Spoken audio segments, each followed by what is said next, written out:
बच्चों नमस्कार। अपने पहले चैप्टर संख्या पद्धति में हमने आपको पहले उसके थ्योरी का पार्ट बताया और फिर उसके पिछले जितने भी वर्षों में नवोदय की प्रवेश परीक्षा में संख्या पद्धति से जो भी सवाल आए हमने उसको आपको हल कराया। और आपको अगर कोई सवाल नहीं आता होगा तो आप कमेंट बॉक्स में लिख के उसको बोलिएगा, मैं पुनः दोबारा उसको कराऊंगा और 3-4 पाठ कराने के बाद पुनः उन पाठों का मैं फिर रिवीजन कराऊंगा। तो अब आज हमारा दूसरा चैप्टर है, दूसरा अभ्यास है पूर्ण संख्याओं पर 4 आधारभूत संक्रियाएं।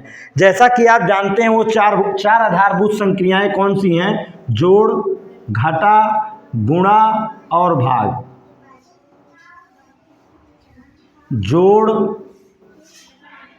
घटाना, गुणा और भाग, ये 4 आधारभूत संक्रियाएं हैं पूर्ण संख्याओं पर। पूर्ण संख्या हम आपको पहले चैप्टर में संख्या पद्धति में बता चुके हैं कि 1 से लेकर और अनंत तक जो संख्याओं का समूह है उसको प्राकृतिक संख्या कहते हैं। और अगर उनमें 0 को शामिल कर लिया जाए, 0, 1, 2, 3 अनंत तक, तो वो पूर्ण संख्याएं होती हैं। पूर्ण संख्याओं पर ये 4 आधारभूत संक्रियाएं जो हैं जोड़, घटा, गुणा और भाग की। जैसे मान लीजिए आपको कह दिया जाए 5 + 5 और 3 को 5 और 3 के बीच में एक संक्रिया हो रही है जोड़ की, तो ये हो जाता है 5 और 3 8। अगर 5 और 3 के बीच में दूसरी संक्रिया हो रही है, ये घटाना की संक्रिया, 5 में से 3 गए 2।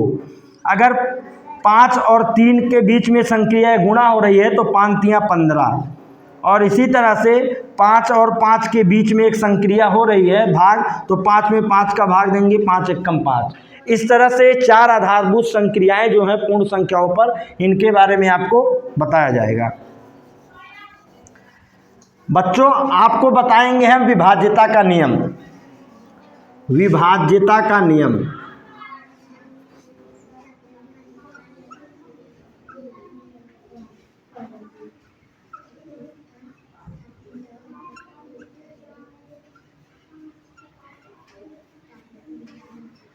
पहला आया आपका 2 से विभाज्यता का नियम।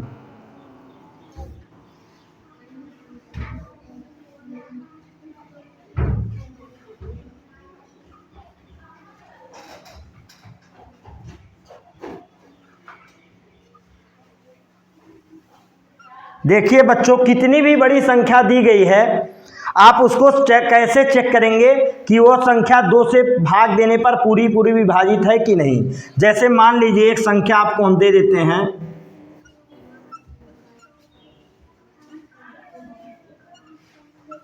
अगर पूछा जाए ये संख्या 2 से पूरी पूरी विभाज्य है कि नहीं, 2 से भाग देने पर ये पूरी पूरी कट जाती है कि नहीं। पूरी पूरी विभाज्यता का मतलब ये होता है कि अंत में शेषफल 0 बचे। अब इस संख्या को अगर आपको भाग देना है, आप 2 से भाग देंगे तो काफ़ी लंबे प्रोसेस से आप गुजरना पड़ेगा, काफ़ी समय आपको लगता है। इस कंडीशन में आप चेक करेंगे इकाई का अंक। यदि किसी संख्या के इकाई का अंक कितनी भी बड़ी संख्या हो, यदि इकाई का अंक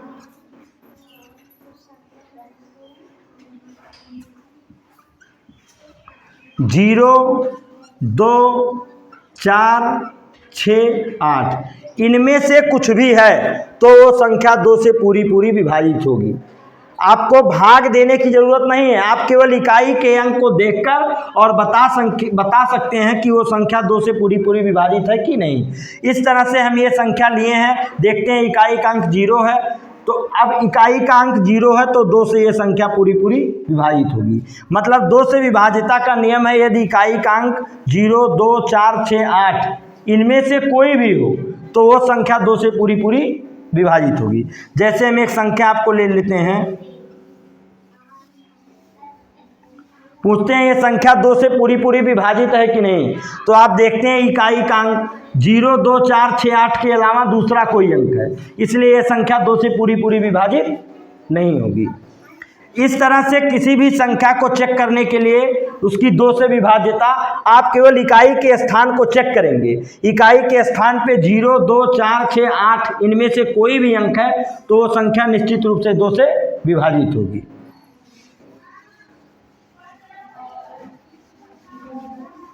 अर्थात आप ये भी कह सकते हैं, यदि संख्या की इकाई का अंक मतलब संख्या यदि सम संख्या है, कितनी भी बड़ी संख्या हो, यदि वो सम संख्या है तो वो 2 से पूरी पूरी विभाजित होगी, क्योंकि कोई भी संख्या सम संख्या तभी होती है जब उसके इकाई का अंक 0, 2, 4, 6 या 8 में से कोई अंक हो।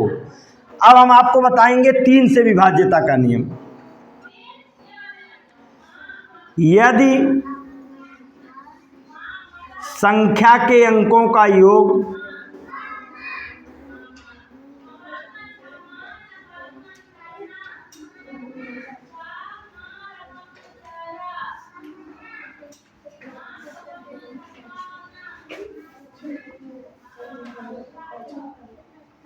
तीन का गुणज हो,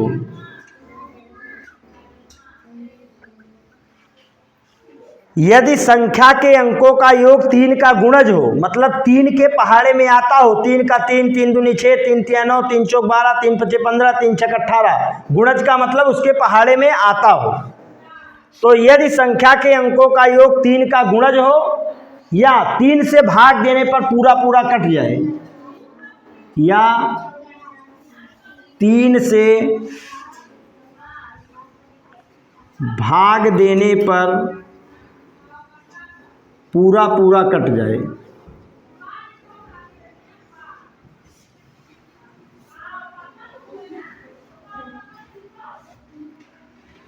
तो वह संख्या भी 3 से पूरी पूरी विभाजित होगी।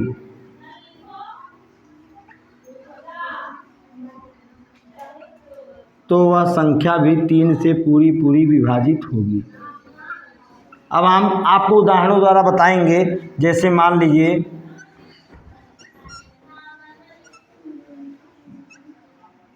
ये संख्या है, अगर ये पूछता है कि बताइए दी गई संख्या 3 से पूरी पूरी विभाज्य है कि नहीं, तो अब अगर आप 3 से भाग देंगे, मान लीजिए संख्या और लंबी हो, तो आपको काफ़ी समय लगेगा लगाने में।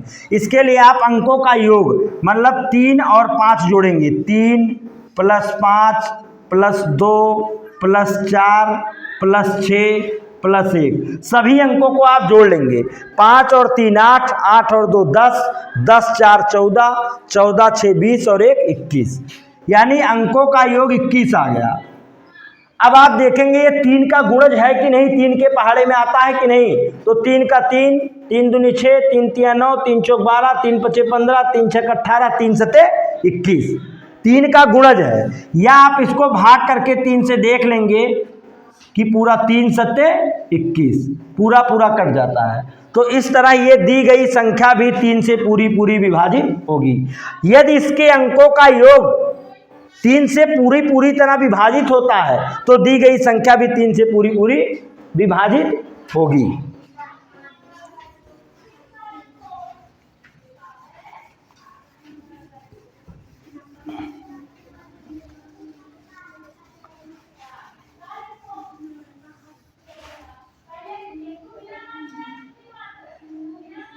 चार से विभाज्यता का नियम। यदि किसी संख्या में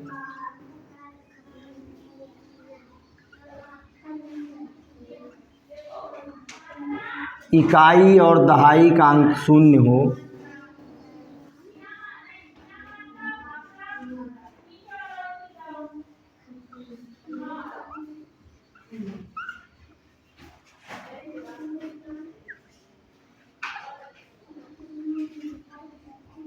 शून्य हो, 0 हो मतलब, या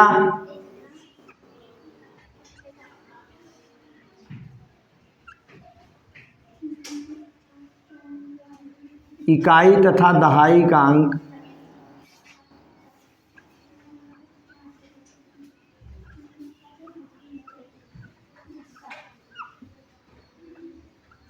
साथ लेकर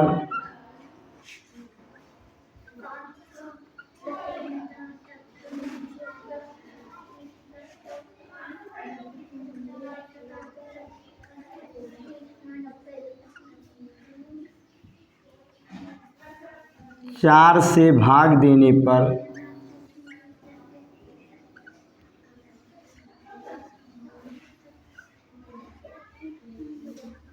पूरा पूरा विभाजित हो जाए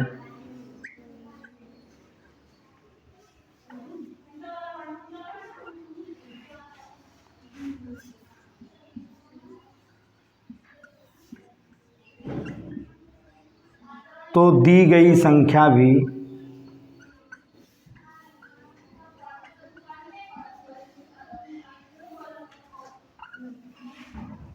चार से पूरी पूरी विभाजित होगी।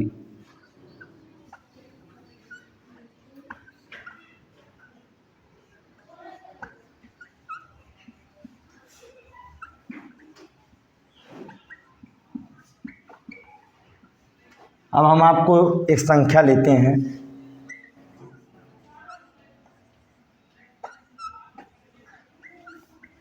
यदि पूछा जाए कि ये दी गई संख्या 4 से पूरी पूरी विभाजित है अथवा नहीं, तो आप देखेंगे संख्या के इकाई और दहाई का अंक दोनों के स्थान पे शून्य है। इकाई का अंक भी शून्य और दहाई का अंक भी शून्य। परिभाषा में आपको बताया गया कि यदि किसी संख्या में इकाई और दहाई का अंक शून्य हो तो संख्या 4 से पूरी पूरी विभाजित होगी, अर्थात ये दी गई संख्या 4 से पूरी पूरी विभाजित होगी। दूसरे कंडीशन में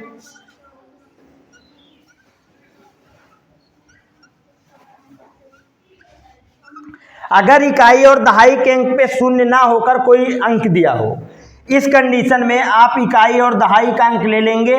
इकाई और दहाई का अंक हम लिए तो हमको प्राप्त हुआ 64। अब 64 में आप देखते हैं कि 64 ये 4 का गुणज है कि नहीं, यानी 4 से भाग देने पर ये पूरा पूरा कट जाएगा कि नहीं।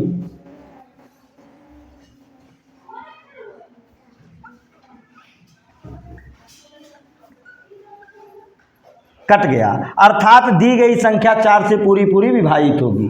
तो इस तरह से परिभाषा और उदाहरण दोनों द्वारा आपको स्पष्ट हो गया कि यदि संख्या की इकाई और दहाई के स्थान पे शून्य हो तो संख्या 4 से पूरी पूरी विभाजित होगी, अथवा इकाई और दहाई के स्थान पे जो संख्या है उसको साथ लेकर 4 से भाग देने पर अगर पूरी पूरी कट जाती है तो दी गई संख्या भी 4 से पूरी पूरी विभाजित होगी। अगर एक दूसरी संख्या हम ले लेते हैं,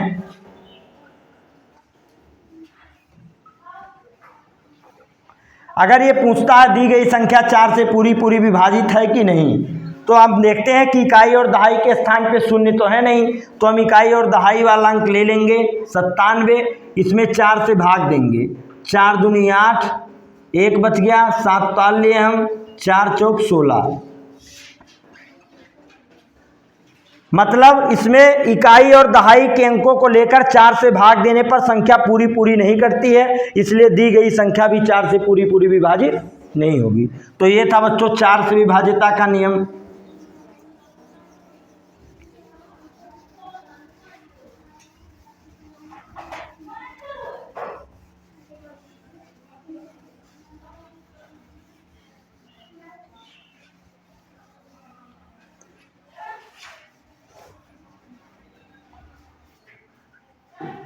पाँच से विभाज्यता का नियम।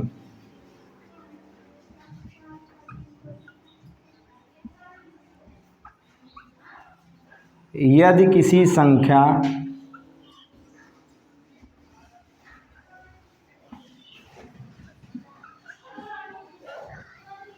के इकाई का अंक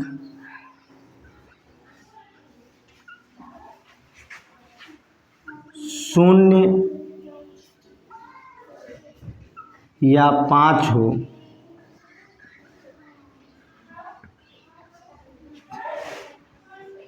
तो संख्या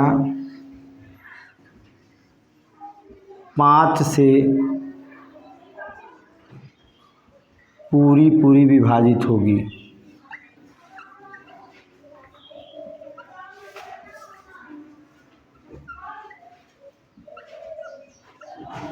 अगर इन दोनों में से इकाई का अंक 0 या 5 से के इतर दूसरा कुछ है तो विभाजित नहीं होगी। जैसे मान लीजिए अगर पूछता है ये दी गई संख्या 5 से विभाजित होगी कि नहीं, तो आप तुरंत इकाई का अंक देखेंगे कि इकाई के स्थान पे 5 है तो 5 है तो 3 से विभाजित होगी। अगर इकाई के स्थान पे शून्य दे दिया है तो भी संख्या ये 5 से विभाजित होगी। मतलब 5 से विभाजित होने के लिए अनिवार्य शर्त है कि इकाई का अंक 0 या 5 होना चाहिए। अगर मान लीजिए इकाई के स्थान पे 3 आ गया, 2 आ गया, 1 आ गया, 4 आ गया, 6 आ गया, 7 आ गया, 8 आ गया, 9, तो दी गई संख्या 5 से विभाजित नहीं होगी। अब आपके सामने जो संख्या दी गई है इसकी इकाई का अंक 3 है और ये दी गई संख्या 5 से विभाजित पूरी नहीं होगी। क्यों नहीं होगी? क्योंकि 5 से विभाज्यता का शर्त है कि इकाई का अंक 0 या 5 होना चाहिए, जबकि दिया गया इकाई का अंक 3 है।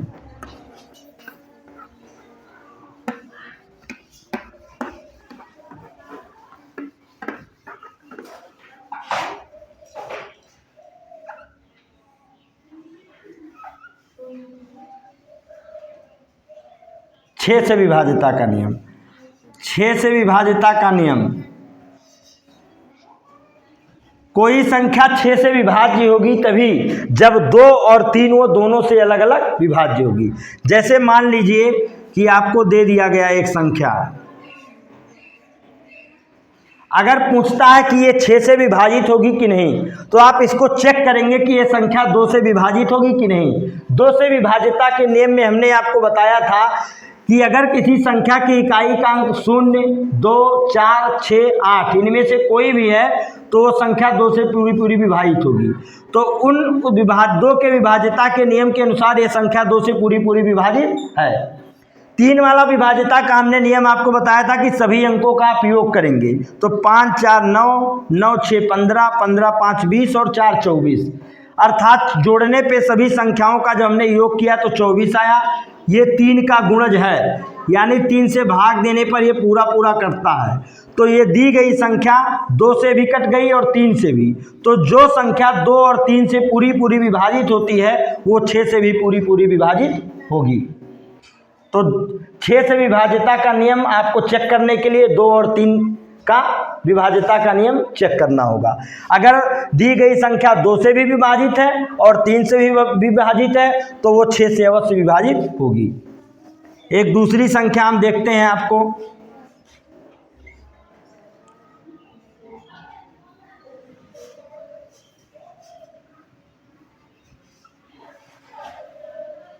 देखिए दी गई संख्या, पहले हम चेक करेंगे, शर्त यह है कि ये 6 से विभाजित है कि नहीं पूरी। तो हम देखेंगे, आपको पहले इकाई का अंक 4 है। जब इकाई का अंक 0, 2, 4, 6, 8 में से कुछ भी होता है तो दी गई संख्या 2 से विभाजित होगी। 3 वाली शर्त देखेंगे, 7 और 3 10, 10 से 11, 11 2 13, 13 5 18, 18 4 22। जानते हैं कि 22 3 का गुणज नहीं है, 3 के पहाड़े में नहीं आता है। 3 का 3, 3 दूनी 6, 3 तिया 9, 3 चौक 12, 3 पचे 15, 3 छक 18, 3 सत्ते 21 और 3 अठे 24। तो 3 सत्ते 21 और उसके बाद आ जाता है 3 अठे 24। तो इस तरह से एक शेष बच जाता है। तो दी गई संख्या 3 से विभाजित नहीं, 2 से है पर 3 से विभाजित नहीं है, इसलिए ये 6 से विभाजित नहीं होगी। क्योंकि 6 से विभाजित होने के लिए शर्त है कि दी गई संख्या 2 और 3 दोनों से विभाजित होनी चाहिए।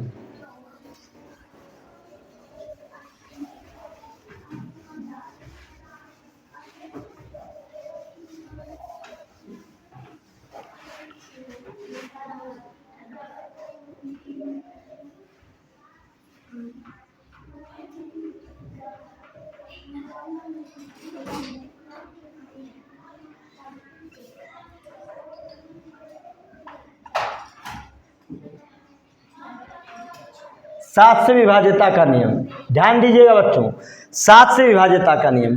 दी गई संख्या 7 से विभाजित है नहीं, इसको चेक करने के लिए एक तरीका हम आपको बताने जा रहे हैं। देखिए,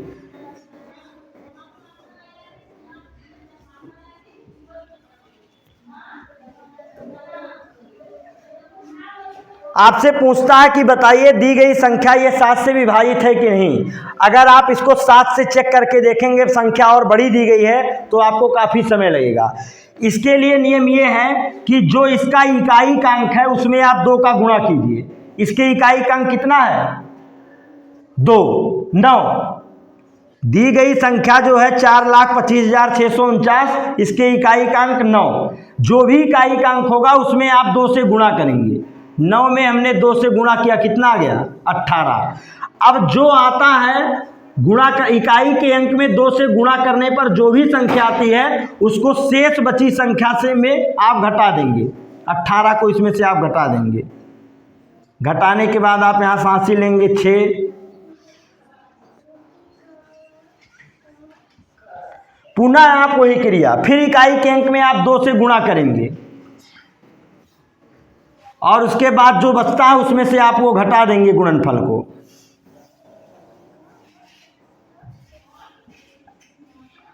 पुनः वही क्रिया, आप इकाई के अंक में 2 से गुणा करेंगे, जो आता है उसको शेष में से घटाएंगे।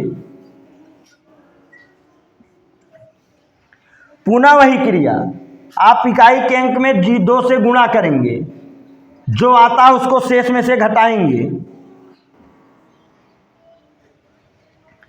इस तरह से अब आप फिर पुनः वही क्रिया कर सकते हैं। इकाई का अंक 2 आ गया, 2 में 2 से गुणा करेंगे, इसको शेष में से घटाएंगे। 4 में से 4 घटाए 0।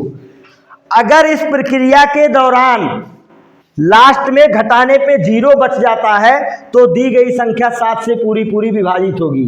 या तो 0 बच जाता है या फिर 7 का गुणज बचता है तो दी गई संख्या 7 से पूरी पूरी विभाजित होगी।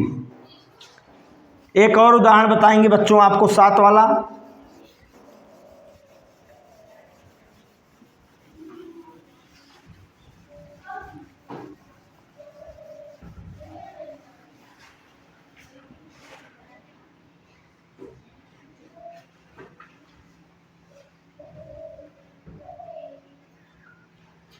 सात से विभाजिता का नियम यह है कि जो इकाई का अंक है उसमें आप 2 का गुणा करेंगे। इकाई का अंक 6 है, इसमें 2 से गुणा किए, गुणनफल जो आता है उसको इकाई को अंक छोड़ के जो बचता उसमें से घटाएंगे।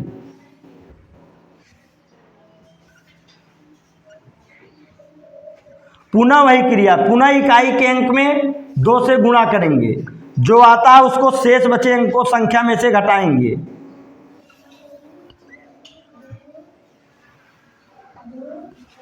पुनः वही क्रिया, इकाई के अंक में 2 से गुणा करेंगे और शेष बचे अंकों में से उसको घटाएंगे शेष बची संख्या से।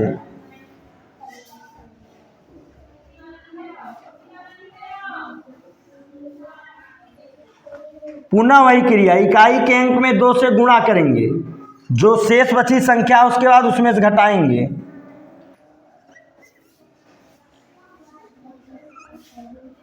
अब देखते हैं हम कि यहाँ पे 9 शेष बच गया। हम जानते हैं या तो शेष मतलब घटाते जाने पर या तो 0 बचे और या तो 7 का गुणज बचे। तो देखिए 9 7 का गुणज नहीं है, 7 एकम 7, 7 दूनी 14। 9 7 का गुणज है नहीं है और ना तो 0 है, तो इस तरह से ये दी गई संख्या 7 से विभाजित नहीं है, जबकि इसके पहले वाली संख्या हमने जो बताया वो 7 से पूरी पूरी विभाजित थी।